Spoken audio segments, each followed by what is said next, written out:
नमस्कार दोस्तों, आप सबका स्वागत है। बिहार बोर्ड मैट्रिक परीक्षा 2025 के लिए एसएसटी यानी सामाजिक विज्ञान का इंपॉर्टेंट ऑब्जेक्टिव प्रश्न। यह सभी प्रश्न आपको अर्धवार्षिक परीक्षा यानी 3 माही, 6 माही, 9 माही में पूछे जाएंगे। तो देखिए, पहला प्रश्न है, पंजाब में भूमि नमीकरण का मुख्य कारण है। पंजाब में भूमि नमीकरण का मुख्य कारण है अधिक सिंचाई। ऑप्शन नंबर गो सही है।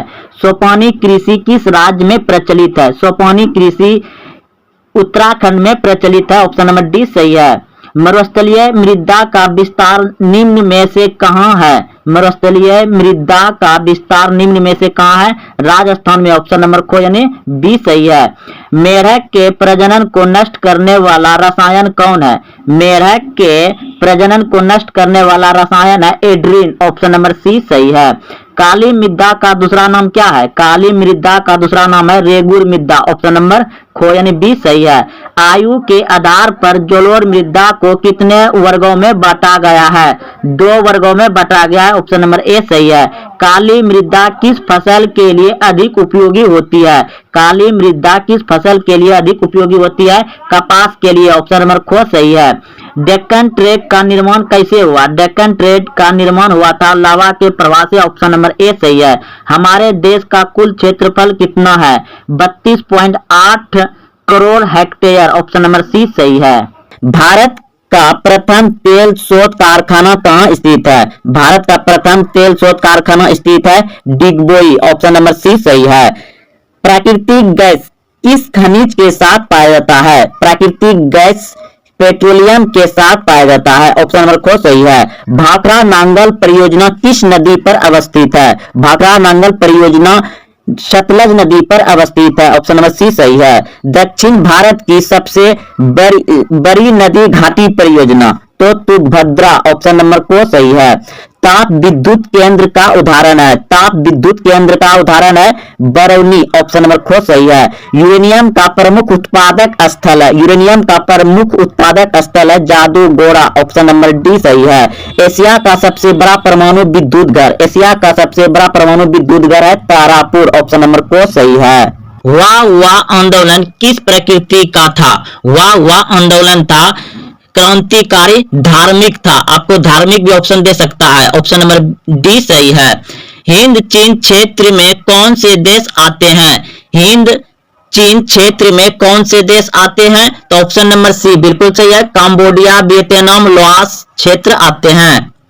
अंकोर वाट का मंदिर कहाँ स्थित है? अंकोर वाट का मंदिर स्थित है कंबोडिया में। ऑप्शन नंबर डी सही है। हिंद चीन पहुंचने वाले प्रथम व्यापारी कौन थे? हिंद चीन पहुंचने वाले प्रथम व्यापारी थे पुर्तगाली। ऑप्शन नंबर सी सही है। हिंद चीन में बसने वाले फ्रांसीसी कहे जाते हैं। हिंद चीन में बसने वाली फ्रांसीसी कहे जाते हैं क्लोन। ऑप्शन नंबर सी सही है। वार एंड पीस किसकी रचना है? वार एंड पीस किसकी रचना है? तो टोल्स्टॉय का। ऑप्शन नंबर खो सही है। साम्यवादी शासन का पहला प्रयोग कहाँ हुआ था? साम्यवादी शासन का पहला प्रयोग हुआ था रूस में। ऑप्शन नंबर को सही है। रूस में कृषक दास प्रथा का अंत कब हुआ? रूस में कृषक दास प्रथा का अंत हुआ 1861 ईस्वी में। ऑप्शन नंबर को सही है। रूस में जार का अर्थ क्या होता है? रूस में जार का अर्थ होता है रूस का सम्राट। ऑप्शन नंबर डी सही है। कार्ल मार्क्स का जन्म कहाँ हुआ था? कार्ल मार्क्स का जन्म हुआ था जर्मनी में। ऑप्शन नंबर बी खो सही है। दास कैपिटल किसकी रचना है? दास कैपिटल रचना है कार्ल मार्क्स का। दास कैपिटल एक बुक था, कार्ल मार्क्स ने लिखा है। वैज्ञानिक समाजवाद का प्रतिपादन किसने किया? वैज्ञानिक समाजवाद का प्रतिपादन किया था कार्ल मार्क्स ने। ऑप्शन नंबर सी सही है। इंग्लैंड में सभी स्त्री एवं पुरुषों को वैक्स मताधिकार का कब हुआ? तो ऑप्शन नंबर सी बिल्कुल सही है। 1918 ईस्वी में इंग्लैंड में महिला और पुरुष को मताधिकार यानी वोट देने का प्राप्त हुआ। अखिल भारतीय ट्रेड यूनियन कांग्रेस की स्थापना कब हुई? तो 1920 ईस्वी में। ऑप्शन नंबर डी सही है। भारत के लिए फैक्ट्री एक्ट कब पारित हुआ? 1881 ईस्वी में। ऑप्शन नंबर सी सही है। सेफ्टी लैंप का आविष्कार किसने किया? सेफ्टी लैंप का आविष्कार किया था हेम्फ्री डेवी ने। हेम्फ्री डेवी ने किया था। ऑप्शन नंबर डी सही है। मुंबई में सर्वप्रथम सूती कपड़े के मिलों की स्थापना कब हुई? 1854 ईस्वी में मुंबई में सर्वप्रथम सूती कपड़े मिल की स्थापना हुआ था। 1917 ईस्वी में भारत में पहली जूट मिल किस शहर में खोली गई? 1917 ईस्वी में भारत में पहली जूट मिल खोली गई थी कोलकाता में। ऑप्शन नंबर को यानी ए बिल्कुल सही है। भारत में कोयला उद्योग का प्रारंभ कब हुआ? भारत में कोयला उद्योग का प्रारंभ कब हुआ? तो 1814 ईस्वी में। ऑप्शन नंबर को यानी बी सही है। जमशेदजी टाटा ने Tata iron and steel company की स्थापना कब की? 1907 ईस्वी में। ऑप्शन नंबर को सही है। औद्योगिक क्रांति सर्वप्रथम किस देश में हुई? औद्योगिक क्रांति सर्वप्रथम हुआ था इंग्लैंड में। ऑप्शन नंबर को यानी ए सही है। स्पेनिंग जेनी का आविष्कार कब हुआ? 1764 ईस्वी में हुआ था। जनसंख्या का घनत्व सबसे अधिक कहाँ होता है? महान नगरों में होता है। यूरेनियम का प्रमुख उत्पादक केंद्र कहाँ है? यूरेनियम का प्रमुख उत्पादक केंद्र है जादूगोड़ा, झारखंड में। ऑप्शन नंबर डी सही है। निम्नलिखित में कौन खनिज केरल तट पर बालू के रूप में मिलता है? निम्नलिखित में कौन खनिज केरल के तट पर बालू के रूप में मिलता है? तो ऑप्शन नंबर सी बिल्कुल सही है, thorium. Option number C. Tarapur परमाणु ऊर्जा केंद्र है, तारापुर परमाणु ऊर्जा केंद्र है महाराष्ट्र में। ऑप्शन नंबर डी सही है। भारत का पहला परमाणु ऊर्जा केंद्र कहाँ स्थित है? भारत का पहला परमाणु ऊर्जा केंद्र कहाँ स्थित है? तो तारापुर में। ऑप्शन नंबर ए सही है। एशिया का सबसे बड़ा परमाणु विद्युत गृह है, एशिया का सबसे बड़ा परमाणु विद्युत गृह है तारापुर। ऑप्शन नंबर ए सही है। ताप विद्युत केंद्र का उदाहरण है, ताप विद्युत केंद्र का उदाहरण है बरौनी। ऑप्शन नंबर बी सही है। भारत के किस राज्य में सौर ऊर्जा के विकास का सर्वाधिक संभावनाएं हैं? भारत के किस राज्य में सौर ऊर्जा के विकास की सर्वाधिक संभावनाएं हैं? राजस्थान। ऑप्शन नंबर सी सही है। सासाराम नगर का विकास हुआ था, सासाराम नगर का विकास हुआ था मध्य युग में। ऑप्शन नंबर ए सही है। महात्मा बुद्ध को ज्ञान की प्राप्ति कहाँ हुई थी? महात्मा बुद्ध को ज्ञान की प्राप्ति हुआ था बोध गया में। ऑप्शन नंबर बी सही है। सिखों के 10वें और अंतिम गुरु श्री गोविंद सिंह का जन्म बिहार के किस नगर में हुआ था? सिखों के 10वें और अंतिम गुरु श्री गोविंद सिंह का जन्म बिहार के किस नगर में हुआ था? तो पटना में। ऑप्शन नंबर सी सही है। तख्त श्री हरमंदिर जी साहब कहाँ स्थित है? पटना में। ऑप्शन ए सही है। पटना में गोल घर किस उद्देश्य से बनाया गया था? पटना में गोल घर किस उद्देश्य से बनाया गया था? अनाज रखने के लिए। ऑप्शन नंबर सी सही है। गोल घर का निर्माण कब हुआ? गोल घर का निर्माण कब हुआ?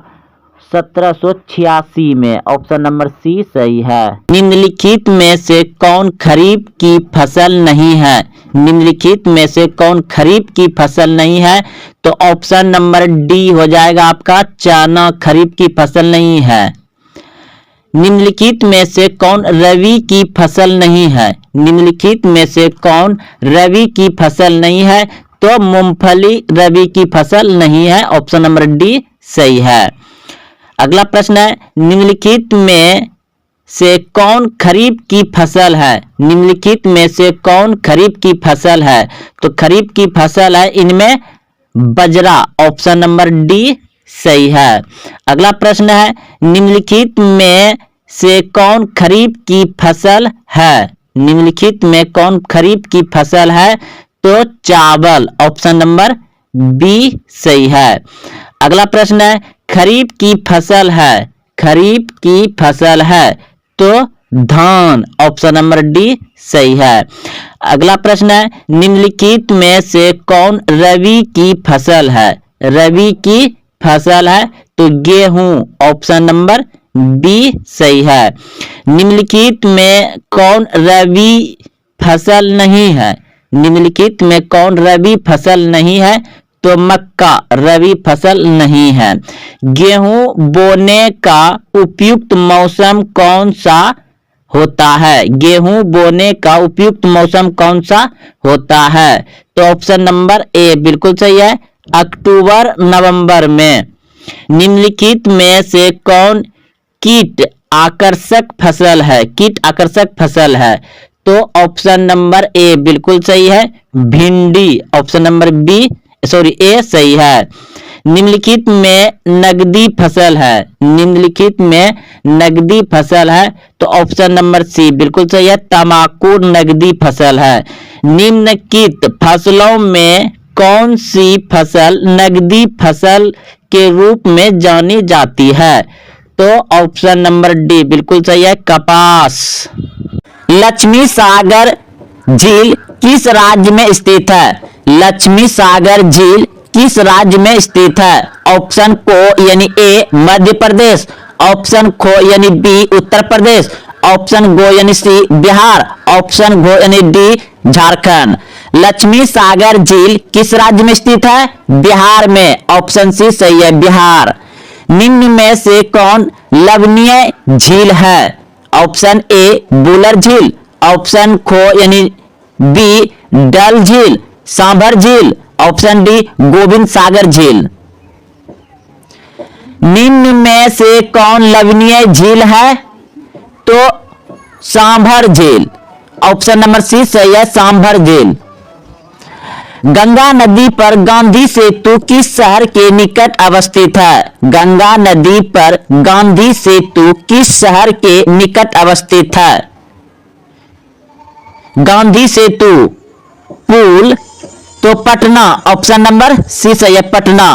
कौन सी नदी भ्रंश घाटी से होकर बहती है? कौन सी नदी भ्रंश घाटी से होकर बहती है? तो ऑप्शन नंबर सी बिल्कुल सही है, ताप्ती नदी। ताप्ती नदी। ऑप्शन नंबर सी सही है, ताप्ती नदी। कौन सी नदी प्रायद्वीपीय भारत की सबसे लंबी नदी है? कौन सी नदी प्रायद्वीपीय भारत की सबसे लंबी नदी है? गोदावरी। और भारत का सबसे लंबी नदी गंगा।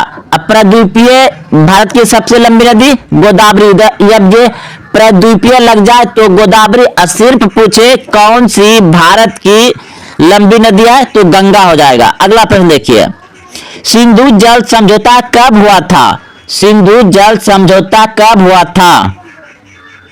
1960 में। 1960 में। Option C. सांगोपो किस नदी का उपनाम है? सांगोपो किस नदी का उपनाम है? सांगोपो किस नदी का उपनाम है? ब्रह्मपुत्र। ऑप्शन नंबर खो सही है, ब्रह्मपुत्र। इनमें से गर्म जल का प्रपात कौन है? इनमें से गर्म जल का प्रपात कौन है? ब्रह्मकुंड। Option C Brahmakund. कोसी नदी का उद्गम स्थल कहां है? कोसी नदी का उद्गम स्थल कहां है? गोसाई धाम। ऑप्शन नंबर सी सही है, गोसाई धाम। संविधान प्रारूप समिति के अध्यक्ष कौन थे? संविधान प्रारूप समिति के अध्यक्ष कौन थे? दोस्तों अगर आपको प्रारूप समिति पूछे तो आप जवाब दीजिएगा doctor Ambedkar. Option number A हो जाएगा।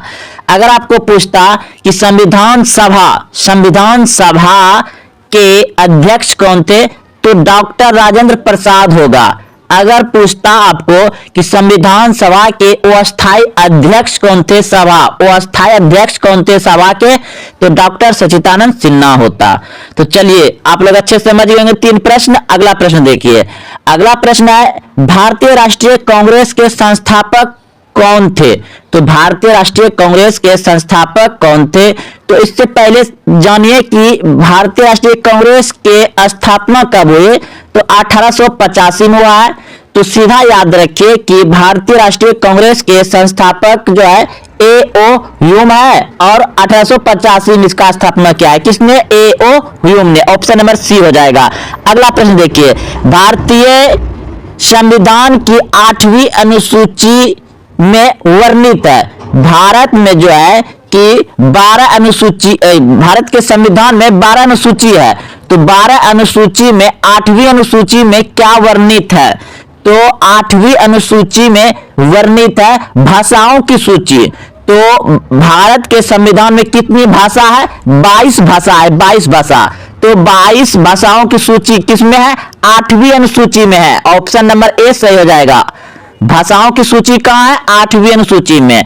अगला प्रश्न देखिए, इस समय भारत में कौन सी दलीय व्यवस्था मौजूद है? तो इस समय भारत में दलीय व्यवस्था जो है, क्योंकि राजनीतिक जो पार्टी है वो बहुत दल से मिल के बनाने, गठबंधन चलाने, बहुत सारा दल मिला हुआ है, बहुत सारा दल मिल के एक पार्टी बना हुआ है, तो यानी कि क्या हो जाएगा? बहुदलीय व्यवस्था। ऑप्शन नंबर सी सही है, बहुदलीय व्यवस्था। सूचना का अधिकार, सूचना का अधिकार, सूचना का अधिकार कानून जो है कि पहले राजस्थान में लड़ा गया था, और सूचना का अधिकार कानून मतलब जो भी सरकार करे, जो भी सरकार नियम कानून बने हुए सभी हम लोग को सूचना देना चाहिए। यह कानून कब से बना? तो 2005 से। ऑप्शन नंबर सी सही है। भारतीय राष्ट्रीय कांग्रेस की स्थापना कब हुई? अभी तुरंत जाने 1885 में। इसका संस्थापक A.O. ह्यूम है। अगला प्रश्न, राज्य पुनर्गठन आयोग की स्थापना कब हुई? राज्य पुनर्गठन आयोग की स्थापना 1956 में, 1956 में। ऑप्शन नंबर सी सही है। संयुक्त राष्ट्र संघ की स्थापना कब हुई? तो संयुक्त राष्ट्र संघ की स्थापना हुआ 24 अक्टूबर 1945 को, और उसी समय भारत विश्व का सदस्य बन गया था। हुगली औद्योगिक प्रदेश का केंद्र है। हुगली औद्योगिक प्रदेश का केंद्र है कोलकाता मोदिनपुर। ऑप्शन नंबर सी सही है। निम्नलिखित में से कौन उद्योग सार्वजनिक क्षेत्र के अंतर्गत आता है? निम्नलिखित में से कौन उद्योग सार्वजनिक क्षेत्र के अंतर्गत आता है? बोकारो लोहा इस्पात उद्योग। Option number C. इनमें से कौन उपभोक्ता उद्योग है? तो चीनी उद्योग। चीनी उद्योग क्या है? उपभोक्ता। बाकी बात पेट्रोल, लोहा इस्पात, चितरंजन, ये सब फैक्ट्री कारखाना है जहां कोई चीज सामान निकलते हैं और सामान बनते हैं। और चीनी उद्योग क्या है? उपभोक्ता यानी कि खाने वाला। अगला प्रश्न यानी कि खाद्य। अगला प्रश्न देखिए, निम्नलिखित में से कौन छोटे पैमाने का उद्योग है? तो छोटे पैमाने का उद्योग है खिलौना उद्योग। ऑप्शन नंबर सी।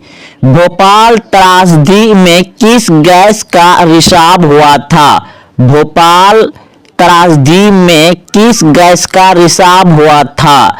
Methyl isocyanide. Option number C. यानी अगला प्रश्न देखिए, निम्नलिखित में कौन सा उद्योग चूना पत्थर को कच्चा माल के रूप में प्रयुक्त करता है? निम्नलिखित में से कौन सा उद्योग चूना पत्थर को कच्चा माल के रूप में प्रयुक्त करता है या उपयोग करता है? तो सीमेंट। ऑप्शन नंबर ख सही है। निम्न से कौन सी एजेंसी सार्वजनिक क्षेत्र में स्टील को बाजार में उपलब्ध कराती है? सेल। ऑप्शन नंबर सी सही है। निम्न में से कौन सा उद्योग बॉक्साइट को कच्चा माल के रूप में प्रयोग करता है? बॉक्साइट को कच्चा माल के रूप में प्रयोग करता है एल्युमिनियम। ऑप्शन नंबर को एल्युमिनियम। निम्न में कौन सा उद्योग दूरभाष, कंप्यूटर आदि संयंत्र निर्मित करते हैं? सूचना प्रौद्योगिकी। सूचना प्रौद्योगिकी। ऑप्शन नंबर डी सही है, सूचना प्रौद्योगिकी। उपभोक्ताओं के शोषण के मुख्य प्रकार है। उपभोक्ताओं के शोषण के मुख्य प्रकार है माप तौल में कमी, मिलावट करना, भ्रामक प्रचार करना। इनमें तीनों हो जाएगा, इनमें से सभी, इनमें से तीनों। ऑप्शन नंबर डी सही होगा। उपभोक्ता यानी कि जो बेचने वाले व्यापारी होते हैं वह जो शोषण करते हैं उपभोक्ताओं का, तो उसमें क्या क्या शोषण कर सकते हैं? माप तौल में कमी कर सकते हैं, मिलावट कर सकते हैं, भ्रामक प्रचार कर सकते हैं, यानी झूठ मूठ का प्रचार करके आपको भरमा सकता है।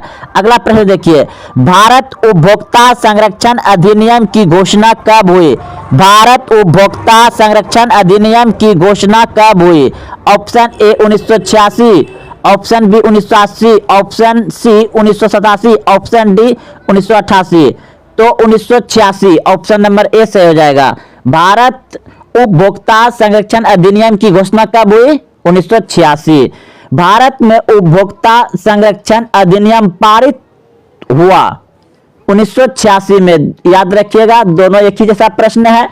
भारत में उपभोक्ता संरक्षण अधिनियम पारित हुआ 1986 में। भारत उपभोक्ता संरक्षण अधिनियम की घोषणा कब हुई? 1986 में। अगला प्रश्न, भारत में सूचना के अधिकार का अधिनियम पारित हुआ। तो भारत में सूचना के अधिकार का अधिनियम पारित हुआ अक्टूबर 2005 में। अक्टूबर 2005 में, ऑप्शन नंबर सी। उपभोक्ता संरक्षण अधिनियम के अंतर्गत उपभोक्ताओं की अपील सुनने का अधिकार है। तो राज्य आयोग और राष्ट्रीय आयोग दोनों होगा, राज्य आयोग और राष्ट्रीय आयोग दोनों। तो ऑप्शन नंबर सी लगा दीजिएगा, ए बी दोनों। सोने के जेवरों की शुद्धता सुनिश्चित करने के लिए किस मानक चिन्ह का प्रयोग किया जाता है? सोने के जेवरों की शुद्धता सुनिश्चित करने के लिए किस मानक चिन्ह का प्रयोग किया जाता है? तो हॉलमार्क, ऑप्शन नंबर सी सही है, हॉलमार्क। यदि किसी वस्तु या सेवा का मूल्य 20 लाख रुपए से अधिक तथा 1 करोड़ रुपए से कम तो उपभोक्ता शिकायत करेगा। राज्य आयोग में करेगा। 20 लाख से अधिक और 1 करोड़ से कम है तो उपभोक्ता शिकायत करेगा। राज्य आयोग में जाके शिकायत कर सकता है। विश्व उपभोक्ता अधिकार दिवस कब मनाया जाता है? विश्व उपभोक्ता अधिकार दिवस कब मनाया जाता है? 15 मार्च, ऑप्शन नंबर बी सही है, 15 मार्च। सोने के आभूषण की शुद्धता की पहचान किस चिन्ह से की जाती है? सोने के आभूषण की शुद्धता की पहचान किस चिन्ह से की जाती है? हॉलमार्क, ऑप्शन नंबर बी सही है, हॉलमार्क। हमारे देश में उपभोक्ता अधिकार दिवस कब मनाया जाता है? हमारे देश में उपभोक्ता अधिकार दिवस कब मनाया जाता है? 24 दिसंबर, ऑप्शन नंबर डी सही है, 24 दिसंबर। उपभोक्ता आंदोलन के प्रवर्तक माने जाते हैं। उपभोक्ता आंदोलन के प्रवर्तक माने जाते हैं रेफॉल नादार, ऑप्शन नंबर सी। उपभोक्ता अधिकार दिवस कब मनाया जाता है? तो उपभोक्ता अधिकार दिवस मनाया जाता है 15 मार्च। उपभोक्ता अधिकार दिवस कब मनाया जाता है? 15 मार्च को। अगला प्रश्न देखिए,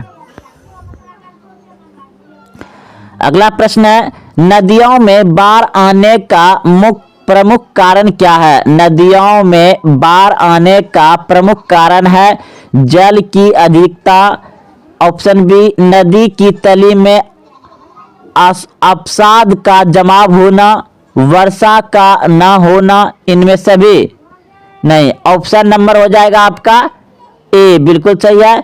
नदियों में बाढ़ आने का प्रमुख कारण है जल की अधिकता, जल की अधिकता, ऑप्शन नंबर ए।